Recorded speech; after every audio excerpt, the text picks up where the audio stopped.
Vamos a seguir. ¿Me activan, por favor, aquí las láminas para poderlas pasar?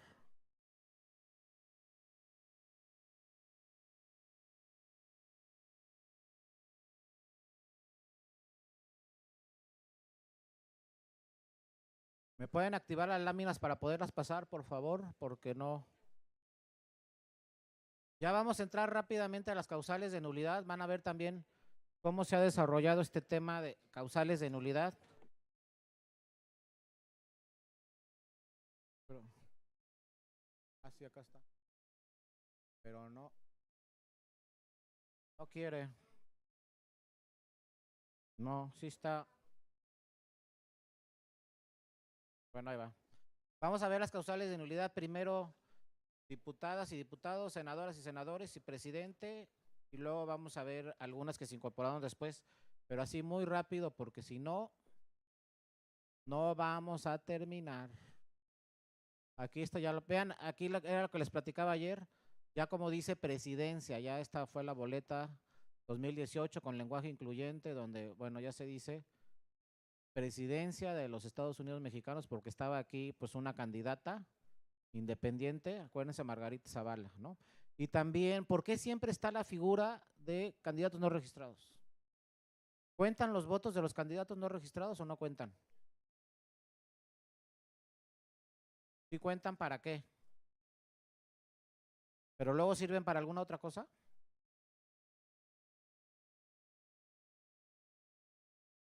O sea, los candidatos no registrados sirven, por ejemplo, para cuando se reparten las diputaciones por representación proporcional, ¿se cuentan los votos de los candidatos no registrados? No. Sí, compañera.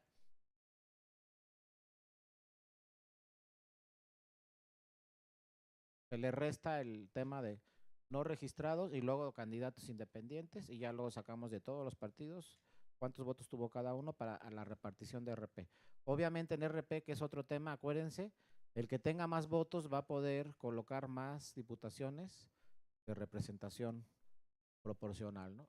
Luego aquí viene el acta y se las dejo cómo se reparte en la casilla todas las boletas que ya vimos que tengan dos marcas, ¿no?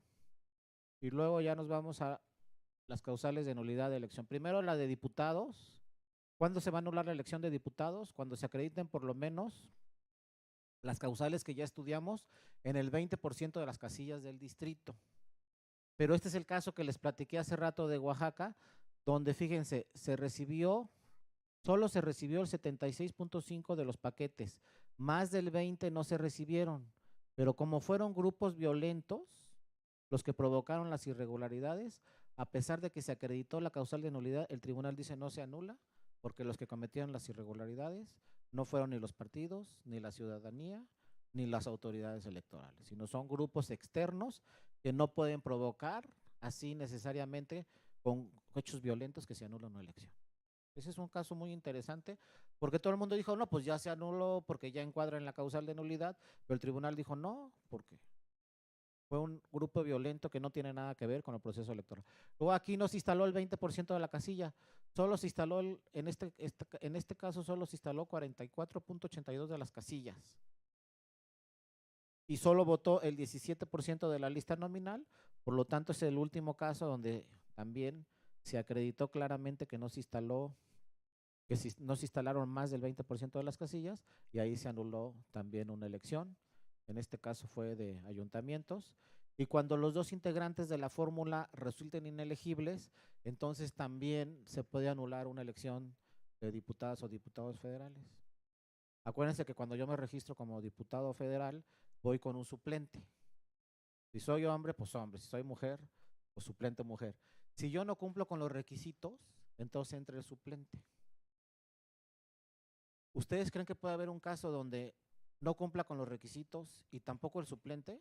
¿Y por qué no cumplo con los requisitos si cuando fui y me registré sí cumplía con los requisitos? Entonces, ¿cómo que cuando gané la elección ya no cumplo con los requisitos?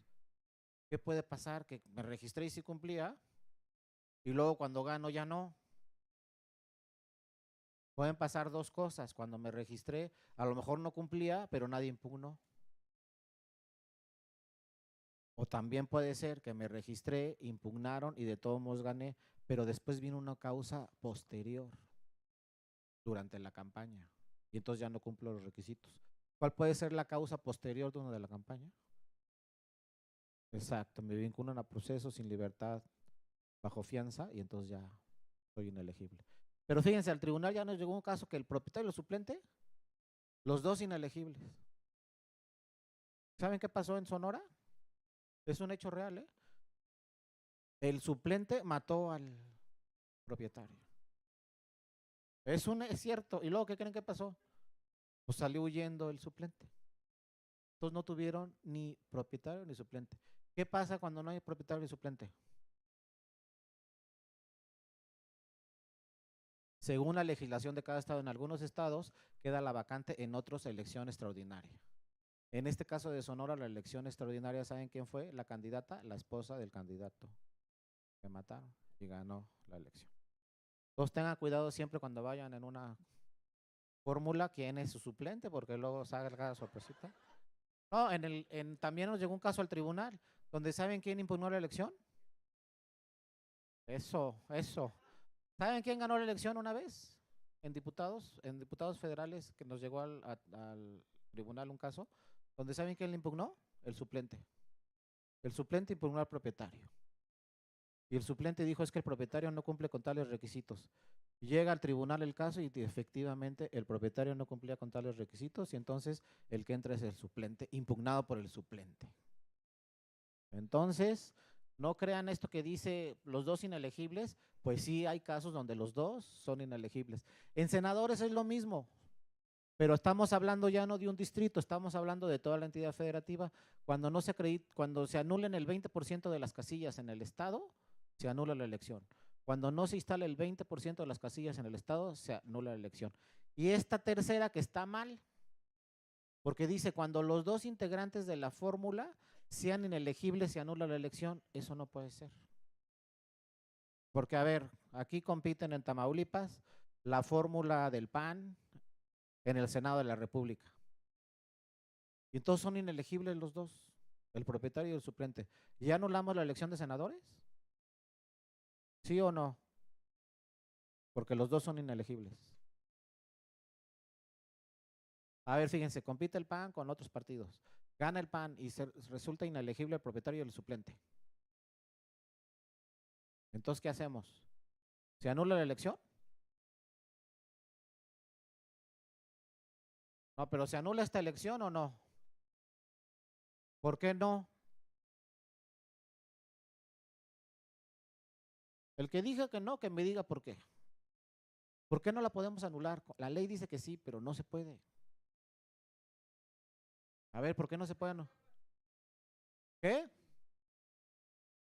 No, sí se puede, no ha pasado, todavía no toma posesión. ¿Por qué no se puede anular si los dos son inelegibles? Ya no tengo, pues ¿por qué no la puedo anular? En diputados sí, y en senadores no. ¿Por qué en senadores no? ¿Quién dijo eso? Eso, compañero. Les voy a explicar. Para diputados voy y presento mi fórmula y la registro. Para senadores como partido voy y presento dos fórmulas. Porque se compite por dos fórmulas de mayoría relativa. Aquí en Tamaulipas van a registrar dos fórmulas para el Senado de la República. Y luego cuando la registre el partido va a tener que decir esta es la 1 y esta es la 2. ¿Por qué va a tener que decir esta es la 1 y esta es la 2? Si ganan, entran las dos fórmulas. Si quedan en segundo lugar, que la ley le puso primera minoría para confundirnos, o le hubieran puesto segundo lugar. Pero dice, van a entrar al Senado de la República aquí en Tamaulipas tres fórmulas. Los que ganen entran con dos. El partido que quede en segundo lugar va a entrar con la primera minoría.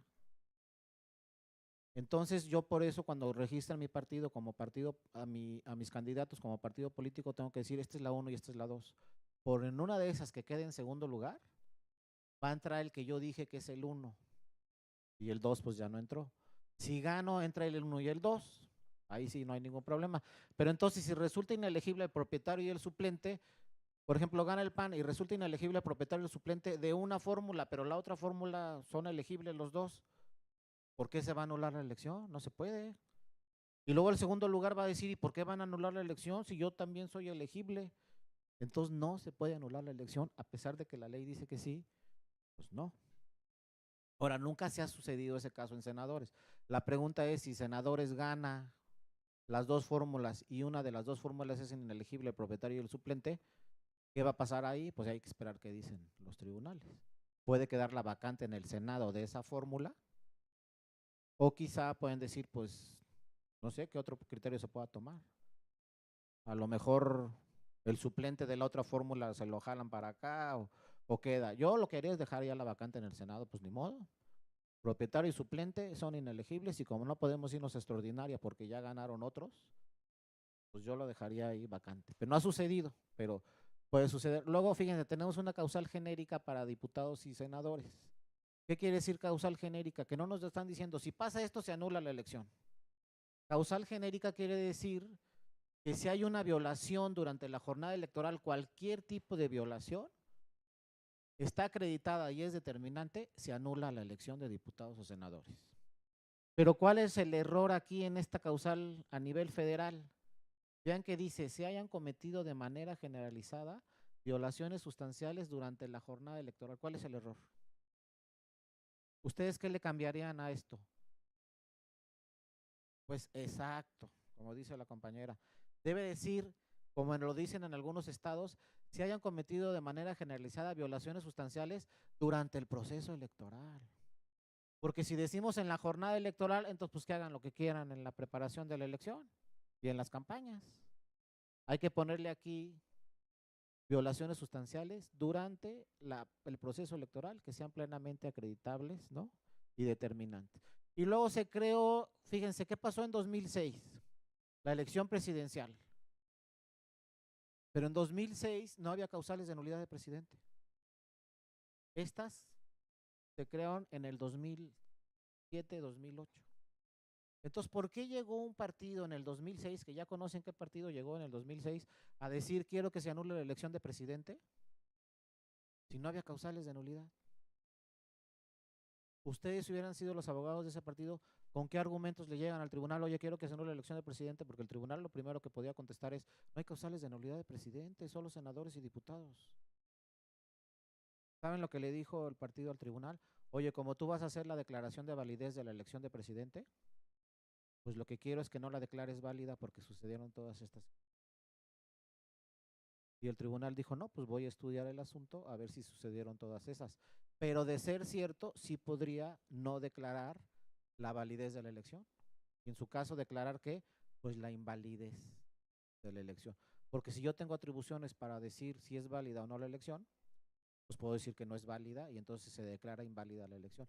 Por eso entraron todas las demandas en el 2006, a pesar de que no había causales de nulidad de elección de presidente. Pero, pues como se dio cuenta el legislador, dijo en el 2000, pues voy a crear unas para presidente. No más que con esas que puso nos hubiera dejado sin nada, da lo mismo. Porque vean, cuando se acreditan las causales de nulidad que estudiamos, se tienen que acreditar el 25% de todas las casillas instaladas en todo el país. ¿Qué partido puede revisar todo el 25% de las casillas que pasaron en todo el país? ¿Qué pasó en todas las casillas del país en 4 días que tengo para presentar la demanda? Y que se acrediten las causales de nulidad, o sea, que sean determinantes la irregularidad en el 25%.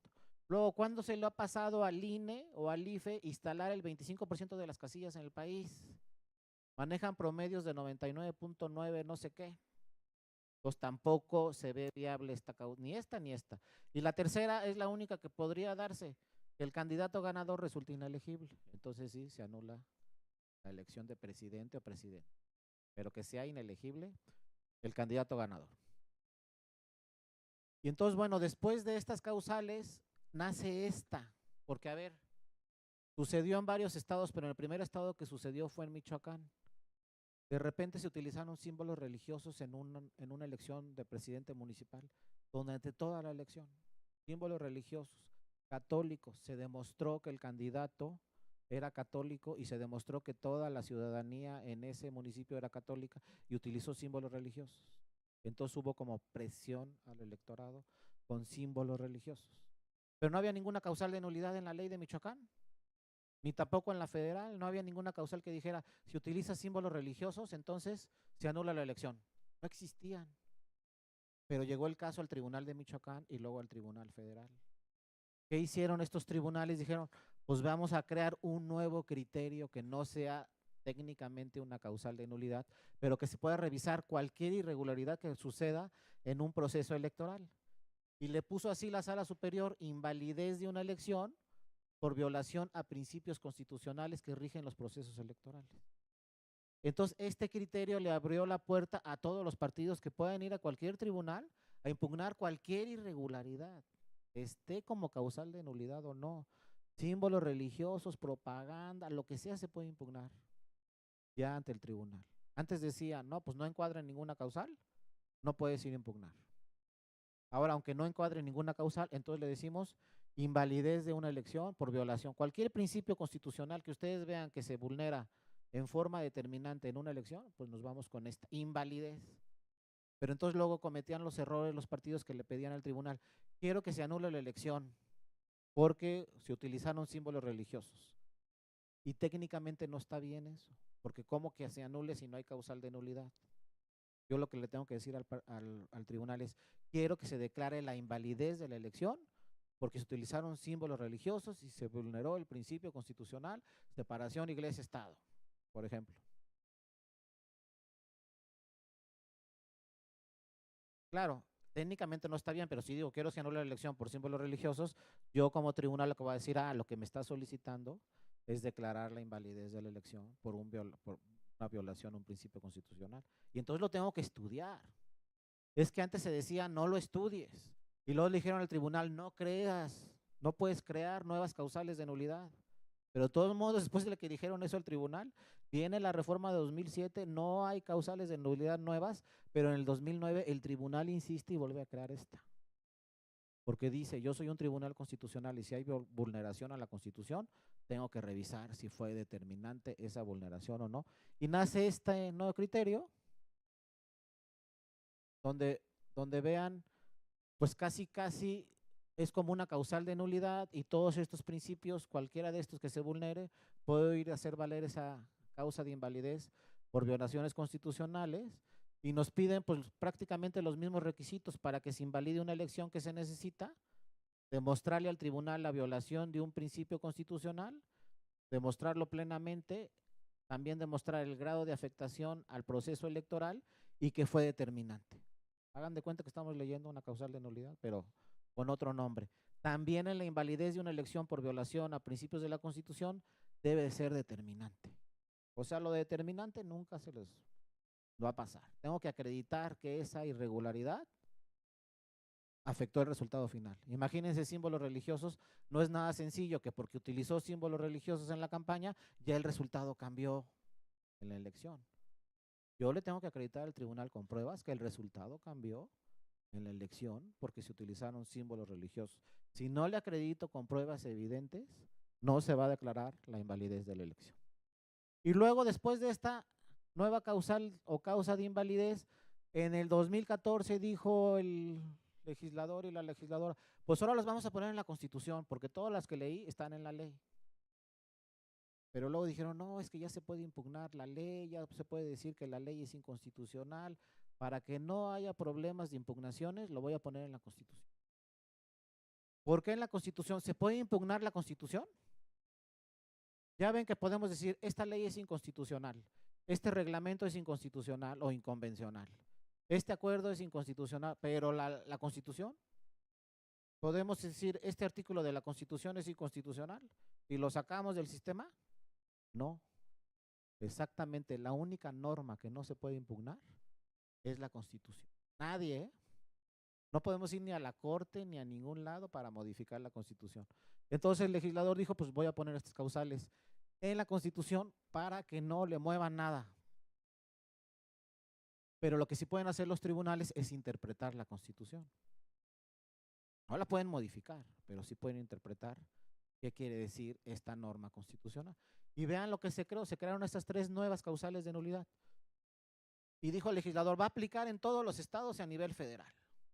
O sea, aquí en Tamaulipas la tienen, y en Colima también, y a nivel federal también. En todos lados están estas. Porque así le puso, miren, la ley establecerá un sistema de nulidades de las elecciones federales o locales, o sea, en todas, por violaciones graves, dolosas y sigue la palabrita y determinante. Y crea 3 nuevas. Se excede el gasto de campaña en un 5% al total autorizado. O sea que si en un municipio le dan a un partido, por ejemplo, 1,000,000 de pesos para su campaña, si se acredita que se gastó 1,050,000, ya se excedió por más de un 5%, entonces tendrá que anular la elección. O sea, no puedo rebasar el tope de gastos de campaña en más de un 5%. Luego la segunda creó más problemas, porque primero nada más se decía se compre. Cuando se reformó la Constitución en febrero, le pusieron se compre, cobertura informativa o tiempos en radio y televisión. Pero no quedó bien. Después en mayo tuvieron que agregar la palabra se compre o adquiera. A ver, ¿qué quiere decir se compre cobertura informativa o tiempos en radio y televisión? Un ejemplo, pues soy televisora, soy Televisa, y entonces viene un partido y me dice, oye, quiero salir en radio y televisión, te compro tanto tiempo para salir en estos anuncios. Eso es comprar. ¿Qué quiere decir adquiera? Que de repente vemos al candidato en la televisión y entonces viene una demanda y dicen, oye, él no puede salir en la televisión porque no lo autorizó el INE, pero el candidato dice, no, pues a ver dónde está el contrato donde yo compré algo con Televisa. No hay contrato. Entonces, cuando no había contrato, pues ningún tribunal decía, sí, este partido compró tiempos en radio y televisión. ¿Y por qué no se podía? Pues no hay contrato, porque era simulado. Entonces, por eso dijo el legislador, hay que agregar adquiera. Si yo salgo en radio y televisión, no tengo que demostrar ya con contrato que adquirí tiempos en radio y televisión. Porque ya, con que lo adquieras, o sea, con que salgas en el radio o la televisión y no lo haya autorizado el INE, y vean cuál es el problema, que no dice cuánto tiempo, ni cuántas horas, ni cuántos días, solamente dice, te compre o adquiera cobertura informativa o tiempos en radio y televisión. O sea que en una de esas salgo un minuto nada más, se anula la elección. Ahora, ¿cuál es la diferencia entre cobertura informativa y tiempos en radio y televisión? ¿Cuál es la cobertura informativa y cuáles son los tiempos en radio y televisión?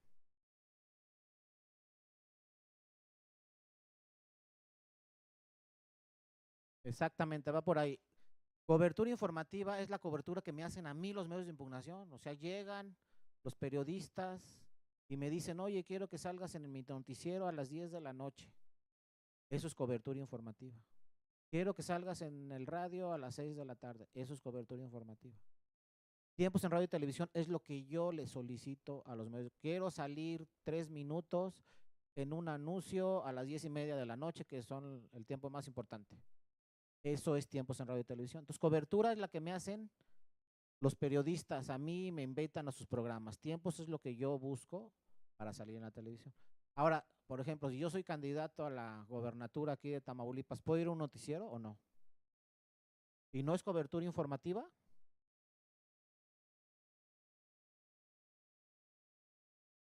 Exactamente. Eso no quiere decir, y hay que tener mucho cuidado con la libertad de expresión. Entonces yo como candidato puedo ir al programa, puedo ir al noticiero que me invitaron, pero el noticiero tiene que cumplir con 2 elementos fundamentales. Primero, invitar a todos, como dice el compañero, y darles el mismo tiempo. Porque lo que pasaba antes, como una vez pasó en Colima, pues invitaron a un candidato y duró 2 horas en el programa, invitaron a las demás 5 minutos.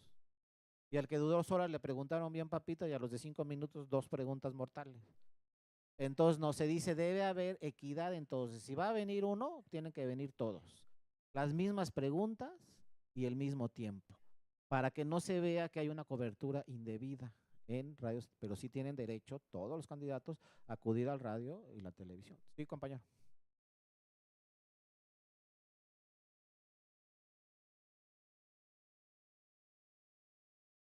Sí, exactamente.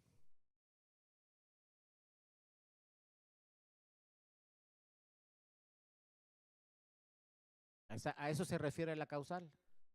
Ahí es donde se aplica la cobertura informativa o tiempos en radio y televisión y no necesariamente se tiene que acreditar con un contrato. Con que yo te vea en la televisión y no lo autorizó el INE en un anuncio, eso puede provocar inmediatamente que se anule cualquier elección de cualquier tipo en cualquier lugar, ¿eh?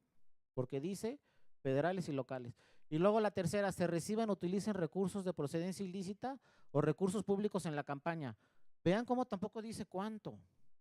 Con que en un tribunal se acredite que se utilizaron recursos de procedencia ilícita o recursos públicos, un tribunal puede anular cualquier elección municipal, de diputados, de la que sea. Ahora, la pregunta es, ¿cuáles son los recursos de procedencia ilícita? ¿Y cuáles son los públicos? ¿O son los mismos? Pues no. ¿Los de procedencia ilícita cuáles son? Exactamente. Todo lo que no está fiscalizado por Hacienda y el SAT, se puede entender que son de procedencia ilícita.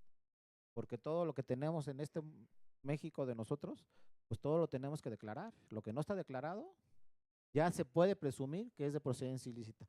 Ahora, ¿cuáles son los recursos públicos que pueden entrar a las campañas? ¿Pero cuáles? Dime uno. Sí. Programas sociales, pero a lo que me refiero es no solo dinero. Ojo, recursos públicos son si van funcionarios o funcionarias de algún municipio a la campaña, si va el coche de algún municipio a la campaña, si estoy utilizando el teléfono de la oficina en la campaña, si en vez de estar trabajando en el municipio estoy en la campaña, todo eso son recursos públicos.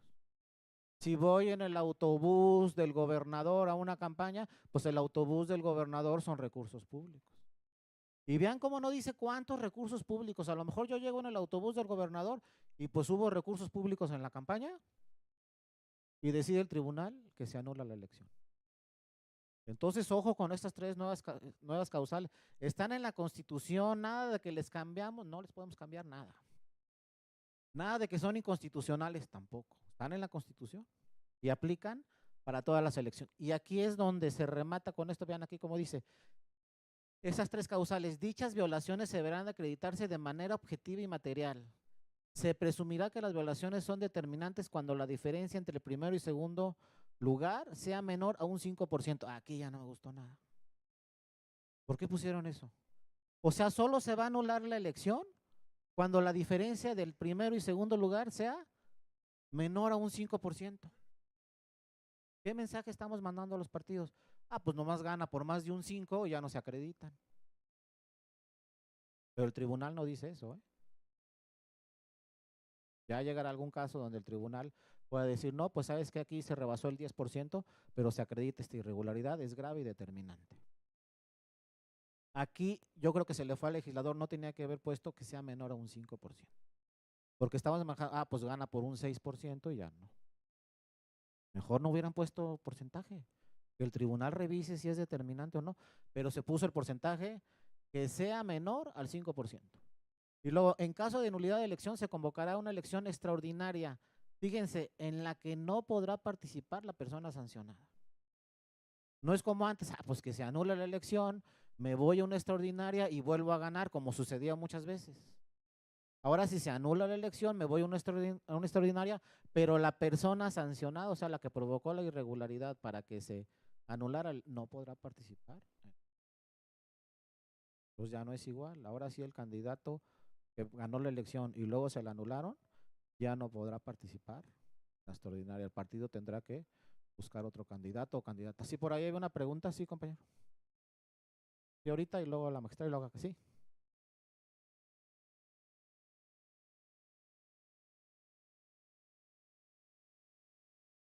Exactamente. Así esa es la jurisprudencia que dice el tribunal. Hay que ver, ¿no? No necesariamente y a rajatabla se va a anular o no anular la elección. Acá habrá que ver el cúmulo probatorio. Y eso lo sacó el tribunal, lo interpretó de aquí, se presumirá. ¿Qué quiere decir presumir? Salvo prueba en contrario. Entonces, no necesariamente se anula o no necesariamente no se anula. Como dice el compañero, conforme a la jurisprudencia, habrá que ver las pruebas, cómo se valoran, quién las presentó y si de alguna forma se puede acreditar la determinancia o no.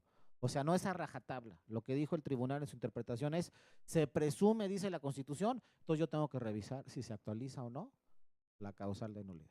Si se rebase o no el 5%, independientemente de eso yo tengo que ver. O sea, finalmente lo va a decidir el órgano jurisdiccional si se anula o no la elección. Sí, magistrado.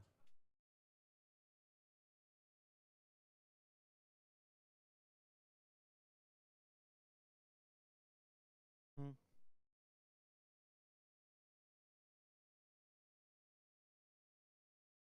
Exactamente, así es.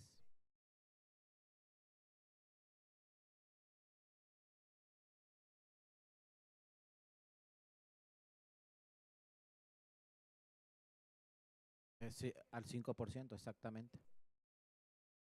Sí, porque por ejemplo, si yo rebaso los topes de gastos de campaña, no en un 5, en un 20%, o me gasto 100 veces más que los demás, pero gano con menos de un 5%, entonces ya no se anula, no, eso dice la Constitución, pero como dice después, se presumirá, el tribunal puede decir, no, pues sabes que rebasaste más del 5 y aunque la diferencia entre primero y segundo lugar haya sido más del 5, se anula la elección porque la irregularidad es grave y determinante. O sea, no necesariamente tenemos que aplicar esos elementos a rajatabla del 5% menos o el 5% más. El tribunal, cualquier tribunal, desde el de Tamaulipas, tendrá que valorar la carga probatoria, las pruebas y revisar si efectivamente hay una irregularidad grave y determinante o no. Eso lo dice una jurisprudencia de la Sala Superior, pues que es obligatoria y no podemos aplicar como lo dice gramaticalmente la Constitución. Hay que hacer una interpretación, revisar el término que dice se presumirá. Al decir se presumirá es revisa bien la carga probatoria a ver si se acredita o no la causal de nulidad. ¿Y había otra pregunta por ahí? Sí, compañero.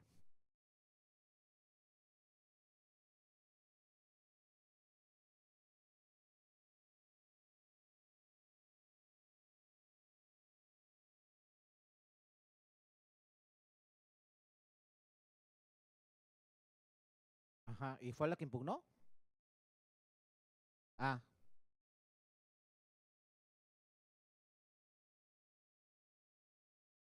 o sea, ahí también se tendría que, es un caso muy interesante porque tú dices que el tercer lugar impugnó para que se anule la elección por irregularidades del primer lugar, pero el segundo lugar que diría, oye, pues yo ya quedé en segundo lugar y yo no cometí las irregularidades.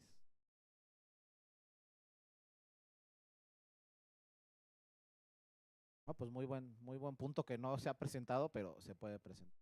Es que ese es el problema cuando en senadores metieron dos ganadores, el primero y el segundo lugar.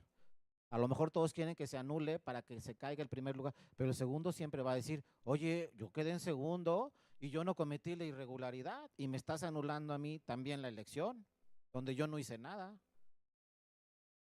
Entonces ahí es un criterio muy importante que habrá que revisar. Les digo, no ha llegado nada de senadores desde que se creó la primera minoría. Pero a ver, la primera minoría siempre va a decir, oye, pues las irregularidades las cometieron el primer lugar. Entonces va a anular la elección y yo como primera minoría, pues ¿por qué me vas también a mí a anular esa elección donde yo no hice nada? ¿No? Es un caso muy importante que habrá que ver cómo lo resuelve. En su caso tendría que ser primero una sala regional y luego la sala superior, si es que llegue. Porque ahí tenemos dos ganadores, ese es el problema del Senado de la República. Vamos a tener dos ganadores, el primer lugar y el segundo lugar. Bien. Les digo, muchas veces las legisladoras y legisladores incorporan normas a la ley o a la Constitución, pero el que tiene que resolver los casos concretos pues son los tribunales, en este caso electorales, y los que tienen que decidir, porque hay cosas que se les pasan a las legisladoras y a los legisladores. Bueno, otra pregunta, ya no. Bueno, les dejo ahí la presentación, mi correo electrónico, ahí estoy a sus órdenes y les agradezco de verdad mucho su presencia a todas y a todos y ojalá nos veamos pronto. Muy amables, muchas gracias.